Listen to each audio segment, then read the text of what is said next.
Leero ku Lugonvu's show. Kati last week twali ku 40 ku 30 by 6 ezakabaawo ne tugamba nti tujja kudda neya 15 by 90 yeno tubibala nnyo era nga bwe twakola luli tugenda kibala tayireno era muna Kenya yakabaawo waliwo eno bw'oba totutte eno tuyina akabaawo akafaanana bwe kati oli wadde mboga nti kantwale kano akabaawo ddala oba ntwale kano akatali kasiige ka langi waliwo obubaawo bulala gye buli bulungi mu langi ez'enjawulo ne mu zino eza 60 by 30 waliyo ne zino ezaffe eza bulijjo kale eyo njeru era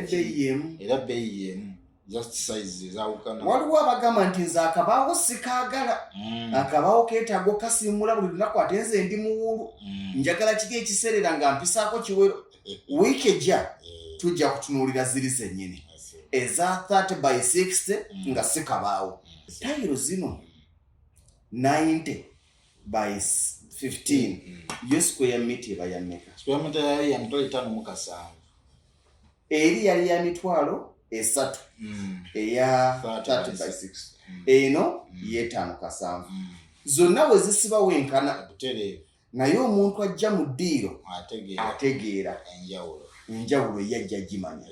bw'oyinza oga nti byonna bikola nga samona naye nga byonna tebikola nga samona. Bulimu buntu 8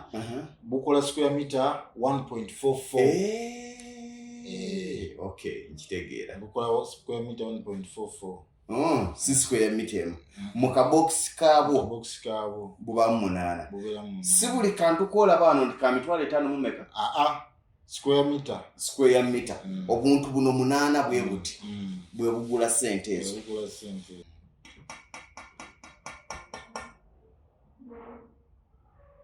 Omubiri nyina gwe nsaaliza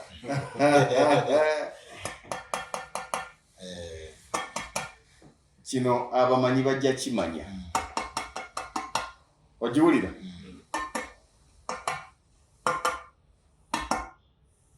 eba yanoga kati ntwagala okumanya nga tusiba eddiiro lyaffe egenda kutwala ssente mmeka fuuti 12 ku 12 12 ku 12.